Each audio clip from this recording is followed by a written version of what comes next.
kind of like their stuff or whatever. I Yeah. really like the latest music video. The song is dope. The music video is dope. It's one of my favorite ones that I've heard by you.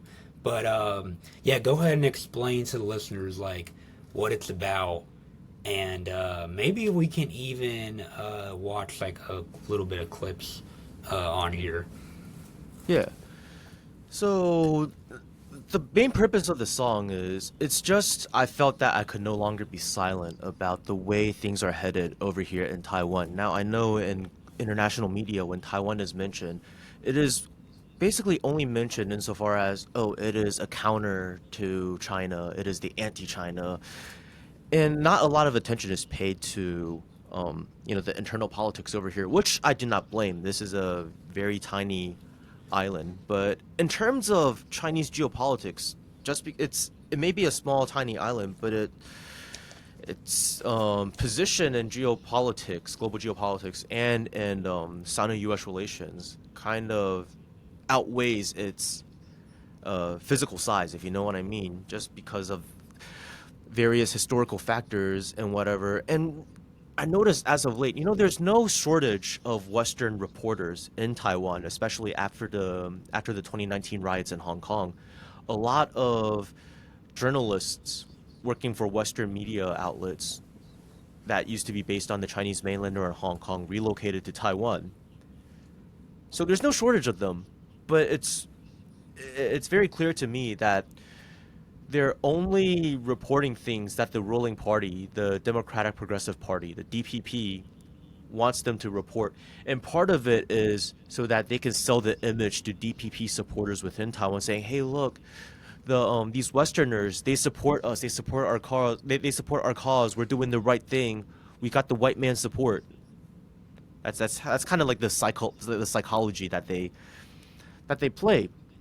So, I mean, what has happened over the last year? Lai Ching-do has been in office for let's see, a year and 3 months now, a year and 2 months, a year and 2.5 months.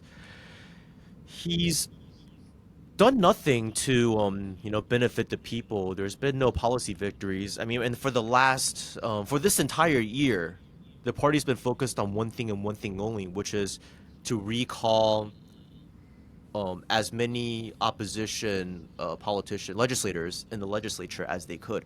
That's Imagine Donald Trump coming to office, and for his entire first year, he did nothing but try to recall all the Democrats in the House and Senate. That would spark an Mm. outrage, right? Because I mean,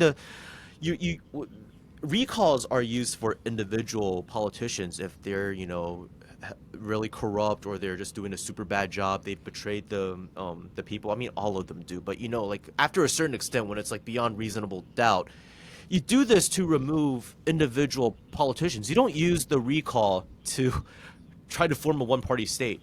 I mean, if you want a one-party state, that's fine, but don't pretend to be a liberal democracy, is what I'm saying. And in addition to that, the current leader, Lai Ching-do, I mean, in Western media, he's like lauded as this like defender of freedom and democracy in Taiwan. But over the past year, all he's been doing is eroding Taiwan's like hard-earned liberal democracy that his party actually fought for a few decades ago. But now they're in power for this long, they're just like, fuck it, we want masks off. We want even more power.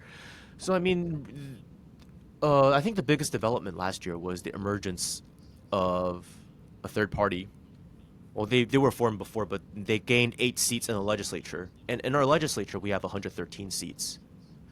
So in order to get majority, you need 57 seats.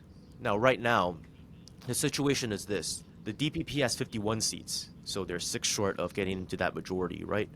The KMT has 52, and there's 2 independents that are KMT aligned. So let's just count the KMT as 54.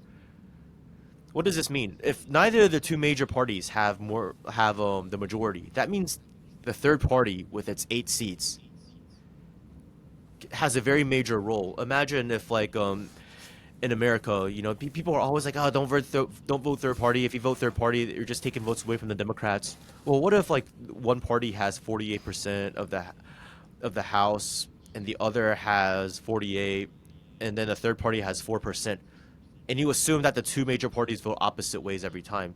that 4% gets to decide the vote, man. So that's pretty major. Right. That's the situation we have in Taiwan. So our current leader, Lai Ching-te, wants to make an example of this power, this third party. It's like, how dare you, third party, challenge my power? And you bastards used to support my party. That's another thing. A lot of the half of the TPP broke off from the DPP because they were sick of the direction that the DPP's going in. So they locked up this founding chairman Ko Wen-je, who was the former mayor of Taipei, on trumped up embezzlement charges. Look, I'm not saying he didn't like accept bribes or anything, but in the court of law, you need solid evidence. They found no solid evidence. They found no evidence of cash flows. They didn't find any cash. They just searched his computer, found an Excel spreadsheet, and one of the spreadsheets like had a certain number, and they're like, oh, that means he was documenting the bribes he accepted, which I mean, the law doesn't work that way. Which it just shows a blatant disrespect of the law and the way that our current leader Lai Ching-te is weaponizing the judiciary to achieve his political ends. So there's that, the mass recall. So then I was like, okay, you know what? I can't be silent anymore. I want to make a song about how divisive this current administration is, and how not only are they sowing divisions within the island, they're also exacerbating negative relations that Taiwan has had with the mainland over like almost the last decade, ever since the DPP came back to power. So that's kind of how the song came to be, and yeah.